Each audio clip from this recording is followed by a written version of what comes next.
सभी को जोहार। थंबनेल देख करके समझ में आ गया होगा जिस मुद्दे पर पूरा देश हल्ला कर रहा है, हंगामा कर रहा है, बहुत सारे छात्र रोड पे उतर चुके हैं। आप सभी को भी जानना जरूरी है कि ये वो मुद्दा क्या है, क्या ये इतना प्रभावित मुद्दा है कि इतने सारे विद्यार्थी रोड पे है। इस नियम पर, इस रूल्स पर सुप्रीम कोर्ट में दो दो पिटीशन फाइल हो चुके हैं। क्या है ये मामला, क्यों ये मुद्दा को या क्यों ये नियम को यूजीसी को लाना पड़ा, ये किन के लिए एप्लीकेबल होगा, किन किन किन छात्रों के लिए ये जरूरी होगा, क्या ये नियम कहता है, इतना विवादित क्यों है, सभी चीज़ों के बारे में हम लोग डिटेल में जानते हैं कि यूजीसी का जो है नया नियम क्या है। यदि आप एक छात्र हैं और आप कॉलेज में पढ़ते हैं या आप 12th लिखने के बाद अभी कॉलेज में एडमिशन लेने के जाने वाले हैं, तो आपको ये बहुत अच्छे से जानना पड़ेगा ये रूल्स क्या है, ये आपके काम के यूज़ है। अगर आप देखते हैं आपके भाई बहन है, आपके दोस्त कोई जो कॉलेज में पढ़ते हैं, आप उनके साथ में ये वीडियो को शेयर कीजिए। बहुत ही आसान भाषा में यूजीसी का नया नियम 2026, जिसको आप समझ पाएंगे बहुत अच्छे से। तो सबसे पहले ये शुरुआत कहाँ से हुआ, इस चीज़ को के बारे में जानते हैं। मुंबई के दो छात्र है ना, जिनका नाम था रोहित, दूसरे का नाम था पायल। इन्होंने सुसाइड अटेम्प्ट करते हैं, जिनको जातिगत भेदभाव के कारण इन्होंने खुद को आत्महत्या कर लिया, आत्महत्या सुसाइड कर लिए। और इनके परिवार जब सुप्रीम कोर्ट जाते हैं तो सुप्रीम कोर्ट यूजीसी को कहता है कि आप अपने कॉलेजेस में, अपनी यूनिवर्सिटीज़ में, अपने इंस्टीट्यूशन में आप जातिगत भेदभाव को, यानी कि कास्ट बेस्ड डिस्क्रिमिनेशन को आप रोक नहीं पा रहे हैं, जिसके वजह से यूजीसी को ये निर्देश दिया जाता है कि आपको एक ऐसी रूल्स, ऐसे नियम बनाने की आवश्यकता है जिससे कास्ट बेस्ड डिस्क्रिमिनेशन को रोकथाम किया जा सके। इसके बाद क्या करता है यूजीसी जो है, 13 जनवरी 2026 को एक नियम लेकर के आती है, यूनिवर्सिटी ग्रांट कमीशन जो कि एक नया नियम लेकर के आती है। वो नियम ये कहता है कि अगर आप एसटी कास्ट के छात्र हैं, या आप ओबीसी कास्ट के छात्र हैं, या आप एससी हैं, या एक आप महिला हैं, या एक फिजिकल हैंडीकैप या विकलांग छात्र हैं, तो आपको कॉलेज में किसी भी प्रकार के जातिगत भेदभाव का सामना करना पड़ता है, तो आपके लिए एक कमेटी बनाई जाएगी जो कि 24x7 हेल्पलाइन के साथ में वो एक्टिव रहेगा।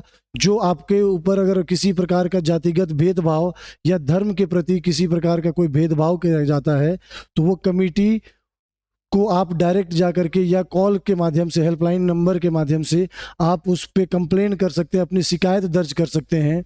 और शिकायत दर्ज करने के बाद आपको वो जो कमेटी होगी, उस कमेटी में एसटी कैटेगरी के लोग, ओबीसी के लोग, एससी के लोग, विकलांग विद्यार्थी के कैटेगरी के व्यक्ति, साथ में महिला, ये सभी का एक कमेटी बनेगा जो इस पर जांच करेगा शिकायत पर कि क्या ये जांच सही है या क्या ये शिकायत सही है।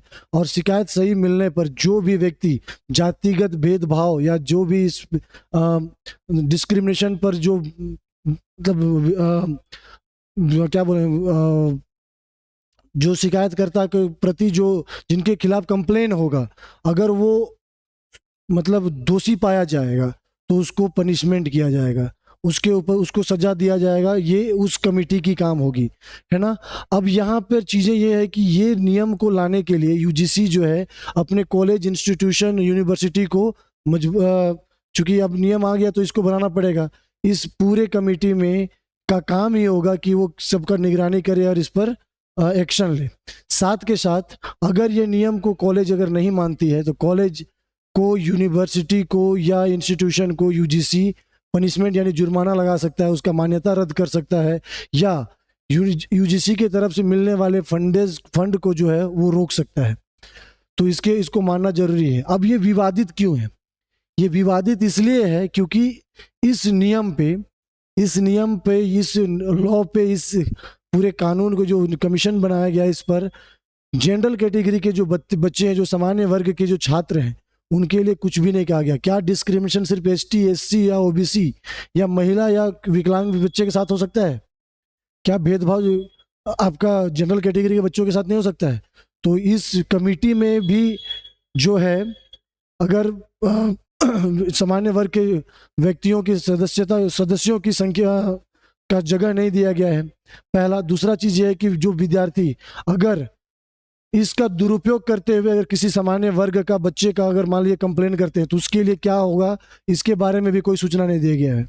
तो इन सभी चीज़ों को देखते हुए इस पर अभी विवाद चल रहा है और इतना बड़ा विवाद खड़ा हो गया कि सुप्रीम कोर्ट में इस पर 2-2 पिटीशन फाइल हो गया है। और कल जो है सुप्रीम कोर्ट ने इस पर अभी फिलहाल के लिए स्टे लगा दिया है कि इस कमीशन को थोड़ा और अच्छे से सुधार किया जाए, उसके बाद इसको लोकसभा या राज्यसभा से पास करके इसको अप्लाई किया जाए।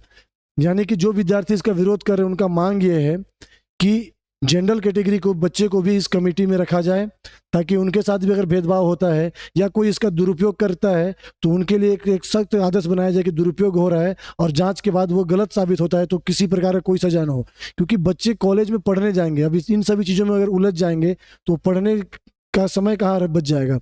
तो कुल मिलाकर के ये सारा चीज़ है।